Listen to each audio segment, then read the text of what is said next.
Apple. അതെനിക്കറിയാം. ബാക്കിയുള്ളതൊക്കെ ഇനി ഓരോന്നോരോന്നായിട്ട് വരുമായിരിക്കും. ഇന്നതേ ഉള്ളു ഊണിന്.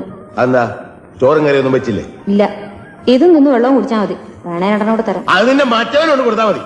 നിന്റെ ഇഷ്ടത്തിന് എനിക്ക് ഓരോന്നും ചെയ്തു തരാനല്ല കാശ് നിന്നോട് നിർത്തിയിരിക്കുന്നത്. എന്തോന്നാ നിനക്ക് ഇവിടെ ഇത്ര മലമറിക്കുന്ന പണി? മലമറിക്കാൻ എത്രയും പ്രയാസമില്ല. തർക്കുത്തരം പറയുന്നോ?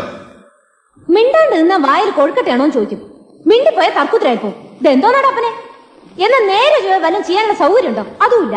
മര്യാദക്ക് ജോലി ചെയ്യാൻ നിനക്ക് എന്തോന്നാണ് ഇവിടെ ഒരു കുറവ്? എടിപൊടിന്നൊക്കെ വിളിക്കാൻ വേറെ ആളെ നോക്കണം. എന്നാ പിന്നെ നിന്നെ ഞാൻ അകത്താരമേന്ന് വിളിക്കാം. നീ എന്റെ മോളൊന്നുമല്ല, ഇവിടുത്തെ അടുക്കളിക്കാരിയാ. എന്നെ കൊണ്ട് ഒരു നേരം ഒരു പണി ചെയ്യാൻ സാധിക്കുള്ളൂ. കിട്ടുണ്ണി, അയാൾ ഇവിടുത്തെ പേക്കൂത്ത് സഹിക്കാൻ വയ്യാതെ പോയി. എനിക്കിപ്പോ ഊണെന്താ റെഡിയാത്തതെന്ന്? രാവിലെ അരി അടുപ്പത്തിടാൻ തുടങ്ങിയപ്പോഴല്ലേ വെള്ളം ചൂടാക്കാൻ പറഞ്ഞത്? എനിക്ക് ചൂടാക്കിയില്ലല്ലോ, പച്ചവെള്ളത്തിലാണല്ലോ കുളിച്ചത്. വെള്ളം ചൂടാക്കാൻ തുടങ്ങിയപ്പോഴാണ് എണ്ണ കാച്ചാൻ പറഞ്ഞത്. അത് നടന്നോ? അപ്പോഴല്ലേ കടയിൽ പോയി സാധനങ്ങൾ വാങ്ങാൻ പറഞ്ഞേ? എന്നിട്ട് വാങ്ങിച്ചോ? ഇല്ല, ഇവിടെ മുഴുവൻ തുടച്ചിട്ട് പോയാൽ മതി എന്ന് പറഞ്ഞു. എന്നിട്ട് അത് ഇതുവരെ ചെയ്തില്ലല്ലോ. അത് ചെയ്തുകൊണ്ടിരുന്നപ്പോഴല്ലേ ചോറ് വിളമ്പാ പറഞ്ഞത്.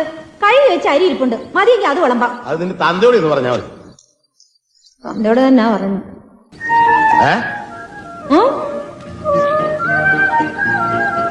ഒരു മണിക്കൂർ വേറെ ഒരു ജോലിയും പറയാതിരുന്ന ചോറുണ്ടാക്കി തരാം. എനിക്ക് വേണ്ട. ഒരു നേരം ഉണ്ടില്ലെന്ന് വിചാരിച്ച് ചത്തൊന്നും പോകല്ലോ.